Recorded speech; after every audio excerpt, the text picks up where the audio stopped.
Welcome to Math 1215 Online, Spring 2019.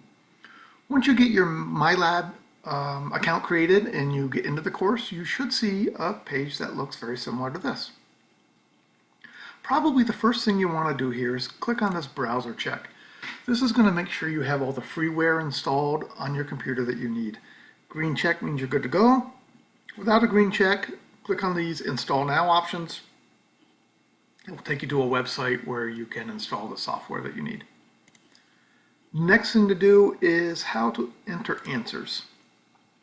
So this will take you through some tutorials of how you're going to type in answers while doing homework and quizzes. And I'll show you a little bit of an example of that in this video too. All right. Places that you're going to want to go on a regular basis. The first place you're going to want to check regularly is announcements. There's nothing here right now as I make this video because I haven't posted anything. But here in announcements, I will post information about upcoming assignments, tests, other general information about the course. Generally, when I post an announcement, I also send you an email, so you should get everything more than once. Next thing to look at is this calendar here. If I go to next week, here we go. You'll start to see assignments coming due.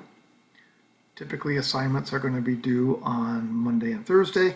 Now you actually do have an assignment back here due on Friday, but it's not one that you'll do through the system. I'll talk about that in just a minute. All right, next, syllabus and assignment due dates.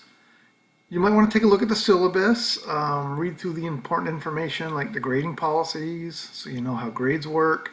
General information about homework and quizzes and such. I'll talk a little bit about that. Exam dates are here, so you should be aware of those. If you need to get a hold of me, especially if you want to come to one of my office hours, my schedule is here.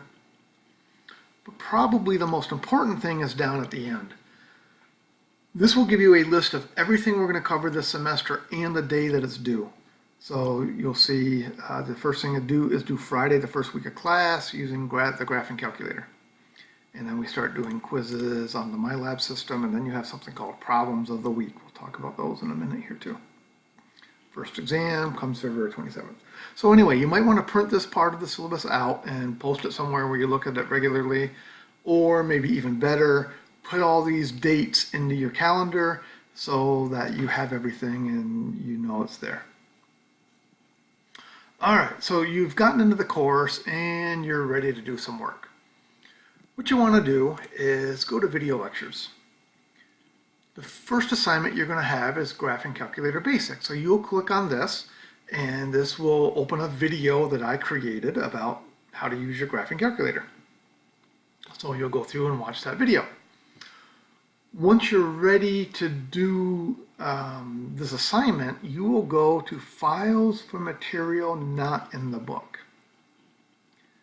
And you will find Graphing Calculator Basics Homework. You'll open this, you'll print it off, you'll do all the problems, and you'll submit it into the Google Classroom. And I'll have more information soon about how to submit things into the Google Classroom.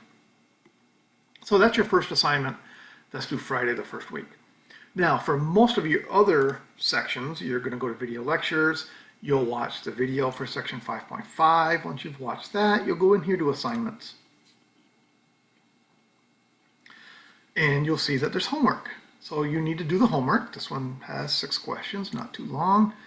You need to complete the homework with a score of at least 80%. Once you complete it with a score of at least 80%, that will unlock the quiz. All right, so a little bit about doing homework here. This one has some information. It asks you to come up with a linear model, so it wants an equation. Note that MyLab is a little fussy. It tells you it specifically wants you to use the variables n and t, not x and y. If you use x and y, even if you have the right numbers, it will mark it wrong. I don't have any idea what the answer is. I'm just going to guess something. Notice though, when I clicked in that box, it brought up some things that I might need. I might need a fraction, I might need an exponent, all sorts of things. If you click more, maybe pi, infinity, all sorts of things. Okay? All right, so I'm just going to type in an answer, and I'm sure this is wrong because I'm just making up numbers. 82 maybe. And you check the answer. And I'm glad I didn't guess and get that right. It does tell me I got it wrong, and it gives me some hints as to what to do and how to get the answer. Okay? But notice it didn't mark the problem wrong. When it marks it wrong, there'll be a red X next to it. I'm going to check it again. Still wrong. Final check. All right, so it allows me to get the problem wrong 3 times before it actually marks it wrong. But once I get it wrong, I can go back and I can do a similar question. If I get the similar question right, it will mark it right. So notice it did mark that one wrong. If I go back, when you get it right, it puts a little green check there. The point is, you can do homework almost an unlimited number of times. I got to try this problem 3 times before it marked it wrong. And now that I have an idea of how to do it, I can go back to I can go to similar question, and I can type in my answer and get it right, and it marks it right. Okay, so homework, unlimited chances, basically. Now, I would hope after you've gotten something wrong 2 or 3 times, you might say, hey, I need some help. So as you're working on homework, you can come up here to question help, and there's lots of things. There's help me solve this. Help me solve this will walk you through step by step this exact problem. When you're done, it will give you a similar problem that you need to do. You can do view an example, which will go through a similar problem. Again, it will go through step by step. When you're done, you come back and you try this problem. Video and animation. These are little videos and little animations created by the publishers, where again, they take a similar problem and they go through it to show you how to do it. You could click on textbook, which will take you to the spot in the textbook where this information can be found, and you can read up on it. You could print, and you could bring this to my office hours, or you could take it to our tutoring center. Or, probably the best option of all of these, in my opinion, is click on the Ask My Instructor. When you click on that, what it's going to do is it's going to send me an email. And it's going to embed the question into the email for me, so you don't need to try to type up the whole question. I will get the question automatically. What you're going to do is you're going to type some information about what you did and what kind of things you think are wrong. Keep in mind, the only thing I can see is the answer that you typed in. I can't see any of the work that you've done. So for me to try to figure out where you're going wrong is very difficult if you don't give me some information. So give me a little information about what you did, like maybe here's what I got for the slope and it marked it wrong, here's how I did it. Give that a try, and when you're done, click send, and I promise I will get back to you quickly. Alright, so you do the homework, and you score at least an 80%, and that will unlock the quizzes. To get to the quizzes, we just go back to assignments and click here, go to quizzes and tests, and it'll give me a quiz. Now, if I click on here, it's not going to let me do it because it'll say that I haven't done the homework and gotten a score of at least 80%. The biggest difference with the homework and the quizzes is 2 things. One, you only get to do a quiz twice. Homework, unlimited. Quiz twice, but I only keep the higher of the 2 scores. The other big difference with the quizzes is there won't be all those help me menus. So the quizzes, you're expected to do these on your own.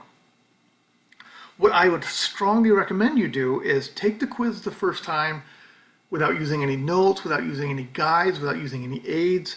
Treat it just like you would a test. That will give you a true idea of how much you really learned and how well you know the material. If you didn't get a good grade, that's okay. You can review the quiz. You can go back and take it a second time using notes, using aids, and I only keep the higher of the 2 scores. So do it once, treating it like a test to see how much you really learned, and then do it again the second time, making sure you get the questions right. Okay, so that'll be, a lot of your work here will be the homework and quizzes on the system.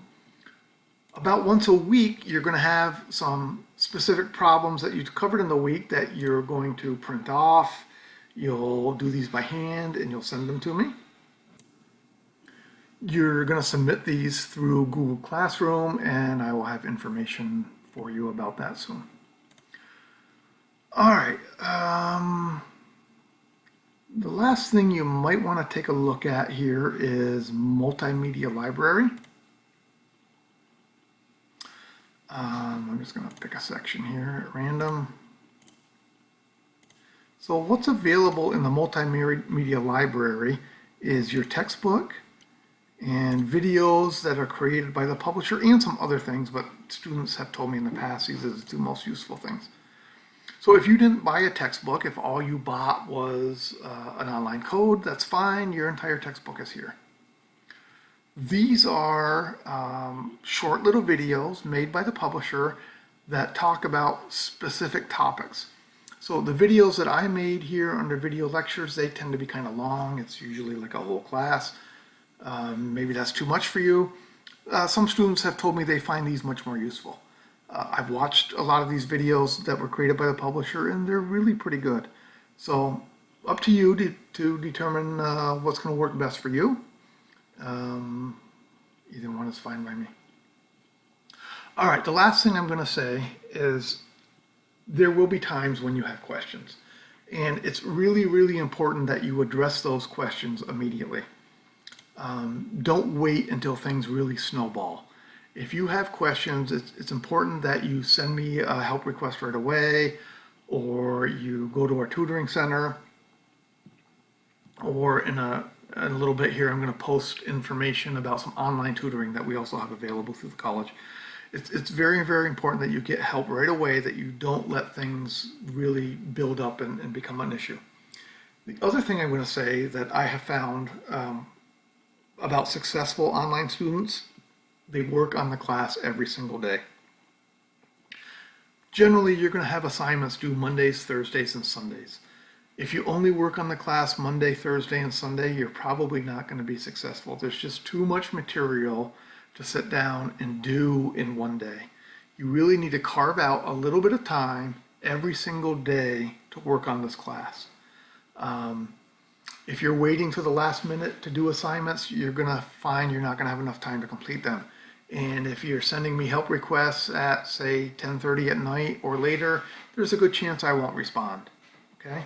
I'm very good about responding to emails, but I'm not a real late night person. So if you're emailing me just an hour or so before assignments are due, you're probably not going to hear from me that night. Okay? Good luck in this course. Good luck in all your classes this semester, and I'm looking forward to working with all of you.